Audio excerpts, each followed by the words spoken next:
अस्सलाम वालेकुम जी। मैं हूं मोहम्मद अब्बास मुसाफिर। आपको इल्म है बैल हमेशा खेती बाड़ी बाल बर्दारी और दीगर कामों के लिए इस्तेमाल होते रहे हैं, लेकिन जैसे जदीद मशीनरी आई है बैलों का इस्तेमाल कम से कम होता गया है। मुझे पता चला है 14 चक में कोई ऐसी जगह बनाई है लोगों ने जहाँ वो बैल को भगाते हैं, उनकी आजमाइश करते हैं, उनकी स्पीड चेक करते हैं। तो मेरा ख्याल है ये देखने वाली चीज़ है। आई जी मैं आपको दिखाता हूँ, मैं वहाँ जा रहा हूँ। आई जी हम चलते हैं। दोस्तों मैं 114 चक तहसील जड़ावाला ज़िला फैसलाबाद पहुंच तो गया हूं, लेकिन काफ़ी मेहनत की है, काफ़ी लोगों से मिला हूं। यही पता चल रहा है कि ये ख़त्म हो गया। अब पहले लोगों को बहुत शौक़ होता था, जहाँ जगह जगह पे मुकाबले होते थे, लेकिन ये आप देख रहे हैं ये है किरला, इसको ये बोलते हैं किरला।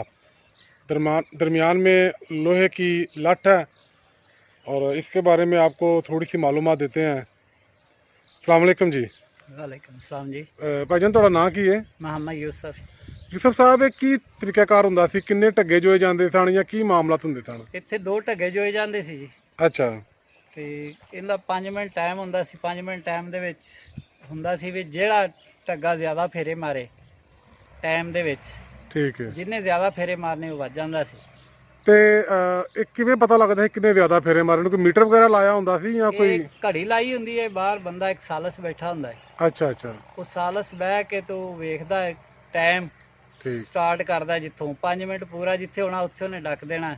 8 ਝੰਡੀਆਂ ਲਾਈਆਂ ਹੁੰਦੀਆਂ ਸਾਈਡਾਂ ਤੇ, ਠੀਕ ਹੈ। ਉਹ ਫਿਰ ਉਹ ਜਿੱਥੇ ਜਾ ਕੇ ਟਾਈਮ ਮੁੱਕਦਾ ਹੂੰ, ਉੱਥੇ ਉਹ ਝੰਡੀ ਖੜੀ ਕਰ ਦਿੰਦੇ। ਠੀਕ ਹੋ ਗਿਆ। ਬਾਹਰ ਵੀ ਬੰਦਿਆਂ ਨੂੰ ਪਤਾ ਚੱਲ ਜਾਂਦਾ, ਸਾਰਿਆਂ ਨੂੰ, ਤੇ ਠੀਕ ਉਹਨਾਂ ਨੂੰ ਵੀ ਹੈ। ਪਤਾ ਚੱਲ ਜਾਂਦਾ, ਜਿਹੜੇ ਸਾਲਸ ਹੁੰਦਾ ਜਾਂ ਢੱਗਿਆਂ ਵਾਲਾ ਉਹਨੂੰ ਵੀ ਪਤਾ ਚੱਲ ਜਾਂਦਾ ਇੱਥੇ ਟਾਈਮ ਮੇਰਾ ਮੁੱਕ ਗਿਆ। ਉਹ ਫਿਰ ਐਲਾਨ ਹੋ ਜਾਂਦਾ ਕਿ ਇੰਨੇ ਫੇਰੇ, ਇੰਨੀਆਂ ਝੰਡੀਆਂ ਹੋ ਗਈਆਂ। ਠੀਕ ਹੋ ਗਿਆ। ਮੈਂ ਇੱਕ ਹੋਰ ਚੀਜ਼ ਸੁਣੀ ਸੀ ਕਿ ਕੁਝ ਲੋਕ ਇਹਦੇ ਦਾਇਰੇ ਦੇ ਦੁਆਲੇ, ਯਾਨੀ ਕਿ ਜਿਹੜਾ ਦਾਇਰਾ ਬਣਿਆ ਨਾ ਜਿਹਨੂੰ ਕੇਰਲਾ ਬੋਲਦੇ ਨੇ, ਹਾਂਜੀ, ਇਹਦੇ ਦੁਆਲੇ ਕੁਝ ਸਟਿੱਕਾਂ ਲੈ ਕੇ ਖਲੋਤੇ ਹੁੰਦੇ ਹਨ ਜਿਨ੍ਹਾਂ 'ਚ ਕਰੰਟ ਹੁੰਦਾ ਸੀ। ਉਹ ਆਪਣੇ ਢੱਗੇ ਨੂੰ ਚੁਭਾਉਂਦੇ ਸਨ। ਪਹਿਲੇ ਦੌਰ 'ਚ ਹੈ ਸੀ, ਹੁਣ ਤੇ ਕਾਫੀ ਅਰਸੇ ਤੋਂ ਖਤਮ ਕਰ ਦਿੱਤਾ ਗਿਆ। ਅੱਛਾ ਉਹ ਖਤਮ ਕਰ ਉਹ ਦਿੱਤਾ ਖਤਮ ਕਰ ਦਿੱਤਾ ਗਿਆ। ਹੁਣ ਤੇ ਬੰਦ ਦੀ ਦੌੜ ਹੈ, ਨਾ ਸਟਿੱਕ ਆਉਂਦੀ ਹੈ, ਨਾ ਸੋਟੀ ਹੁੰਦੀ ਹੈ, ਨਾ ਅੱਛਾ, ਬੋਲਣਾ ਹੈ। ਬੋਲਣਾ ਵੀ ਨਹੀਂ? ਬੋਲਣਾ ਵੀ ਨਹੀਂ, ਸਿਰਫ ਢੋਲ ਹੈ ਹਾਂ ਹਾਂ, ਤੇ ਛਣਕਣਾ ਆਉਂਦੀ ਵਾਹ। ਆਵਾਜ਼ ਤੇ ਢੱਗੇ ਭੱਜਣਾ ਹੈ। ਪੂਰਾ ਢੋਲ ਤੇ ਛਣਕਣਾ। ਹਾਂ 5 ਮਿੰਟ ਢੱਗੇ ਨੇ ਉਹਦੇ ਤੇ ਹੀ ਭੱਜਣਾ, ਢੋਲ ਛਣਕਣੇ ਤੇ ਸ਼ੌਕ ਨਾਲ। ਹੁਣ ਕੋਈ ਐਸਾ ਨਹੀਂ ਇੱਥੇ ਆਪਣੇ ਇਲਾਕੇ 'ਚ ਜਾਂ ਪਿੰਡ 'ਚ ਕੋਈ ਹੋਵੇ ਜਿਹੜਾ ਬੰਦਾ ਵੇਖ ਸਕੇ, ਜਾਂ ਜਿਹੜਾ ਕੋਈ ਇੱਥੇ ਸਾਡੇ ਪਿੰਡ 'ਚ ਤੇ ਹੁਣ ਕੋਈ ਨਹੀਂ, 16 'ਚੋਂ ਪਤਾ ਕਰ ਲੈਨੇ ਜੇ ਸ਼ਾਇਦ ਉੱਥੇ ਉਹਨਾਂ ਕੋਲ ਕੋਈ ਹੋਵੇ ਇਸ ਟਾਈਮ। ਤੁਹਾਨੂੰ ਹੁਣ ਬਾਕੀ ਜਿਹੜੀ ਮਾਲੂਮਾਤ ਇਹਨੇ ਨਾਂ ਨੂੰ ਸਾਰੇ ਇਲਾਕੇ ਦੇ ਮੁਹੰਮਦ ਯੂਨਸ ਛੋਟਾ ਭਾਈ ਨੇ, ਉਹ ਤੁਹਾਨੂੰ ਦੱਸਦੇ ਨੇ ਆਣ ਕੇ ਸਾਰੇ। ਜੀ ਠੀਕ ਹੋ ਗਿਆ। ਮਾਸਟਰ ਸਾਹਿਬ ਨੇ ਮਾਸਟਰ ਸਾਹਿਬ ਕਿੱਥੋਂ ਦੇ ਨੇ? ਫਲਾਈ ਚੱਕਦੇ। ਅੱਛਾ ਫਲਾਈ ਚੱਕਦੇ ਨੇ। ਹਾਂਜੀ, ਇਸ ਤੋਂ ਇਲਾਵਾ ਉਧਰੋਂ ਨਰਵਾਲ ਦੇ ਨੇ ਹਾਜੀ ਰੂਫ ਸਾਹਿਬ। ਹਾਜੀ ਰੂਫ ਸਾਹਿਬ। ਹਾਂਜੀ, ਤੇ ਰਾਣਾ ਆਜ਼ਮ ਹੈ, ਰਾਣਾ ਆਜ਼ਮ ਸਾਹਿਬ। ਸ਼ਰ ਸ਼ਮੀਰ ਦਾ ਉਹ ਪਰਾਂ। ਅੱਛਾ ਅੱਛਾ ਤੁਸੀਂ ਫਲਾਈ ਦਾ ਦੱਸ ਰਹੇ ਸੀ, ਕੋਈ ਫਲਾਈ ਅਵਾਣਾ ਦਾ ਪਿੰਡ ਹੈ? ਸ਼ਹਜ਼ਾਦ ਅਵਾਨ ਹੈ, ਸ਼ਹਜ਼ਾਦ ਅਵਾਨ ਸਾਹਿਬ, ਉਹਨਾਂ ਕੋਲ ਵੀ ਹੈ ਸ਼ੌਕ? ਉਹਨਾਂ ਨੂੰ ਬੜਾ ਸ਼ੌਕ। ਠੀਕ ਹੋ ਗਿਆ। ਗੋਗੀ ਅਵਾਨ ਹੈ ਜੀ। ਗੁੱਗੀ ਵਾਣ ਸਾਹਿਬ। ਹਾਂਜੀ, ਉਹਨਾਂ ਨੂੰ ਠੀਕ ਬੜਾ ਹੋ ਗਿਆ। ਸ਼ੌਕ। ਠੀਕ ਹੋ ਗਿਆ।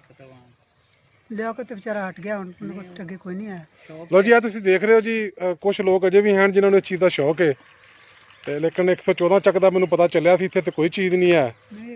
ਇਹ ਜਨਾਬ ਵੇਖੋ ਜੀ, ਇਹ ਤੇ ਉਜੜਿਆ ਪੁਜੜਿਆ ਖਾੜਾ ਹੈ, ਤੇ बहरहाल फिर भी चलो कुछ ना होने वाला कुछ होना बेहतर है। दोस्तों देख रहे हैं आप यहाँ तो 114 चक में तकरीबन ये ख़त्म हो चुका है।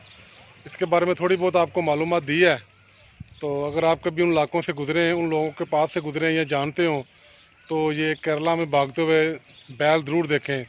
ये हमारा एक रवायती खेल कह लें, जो भी कह लें, ये एक इंतहाई खूबसूरत और पुरजोश। आप सोचें ढोल बज रहा है, छन छने बज रहे हैं, लोग शोर मचा रहे हैं, बैल भाग रहे हैं। ये भी एक बड़ी बेहतरीन तफरी है और बड़ी सेहतमंद तफरी है।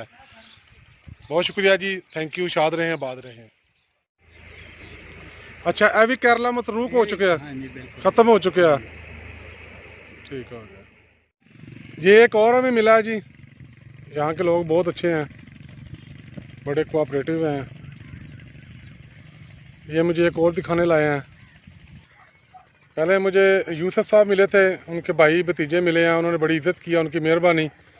नदीम तारक साहब मिले हैं, ये भी मुझे दिखाने के लिए लाए हैं और ये बता रहे हैं जी कि ये इसकी थोड़ी सफाई होने वाली है। भाईजान तकरीबन तुसी इहनूं किवें बनांदे हो, किन्नी कुछ देर लगदी है, की हिसाब किताब हुंदा?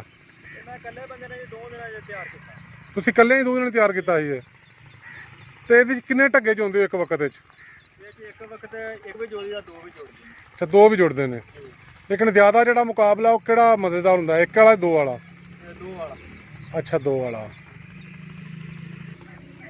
ये देख रहे हैं जी, सफाई कर रहे हैं और हम आपको दिखा तो नहीं सकते क्योंकि ये कह रहे हैं जी हमारा बैल इधर नहीं है।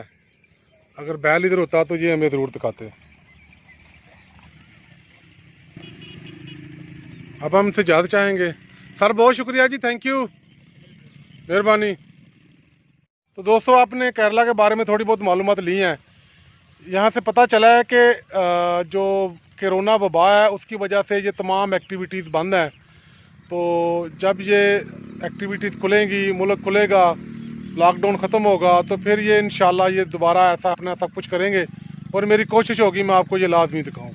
बहुत शुक्रिया जी, थैंक यू। अस्सलाम वालेकुम दोस्तों। हर जगह कामयाबी नहीं होती, नाकामी भी हो जाती है, लेकिन मैं इस नाकामी को इंशाल्लाह कामयाबी में बदलूँगा। आपको केरला में भागते हुए बैल ज़रूर दिखाऊंगा और जब मुझे ऐसा कोई मौका मिला तो मैं उस वीडियो का लिंक इस वीडियो के नीचे ज़रूर दूंगा। शाद रहें, आबाद रहें, खुदा हाफ़िज़।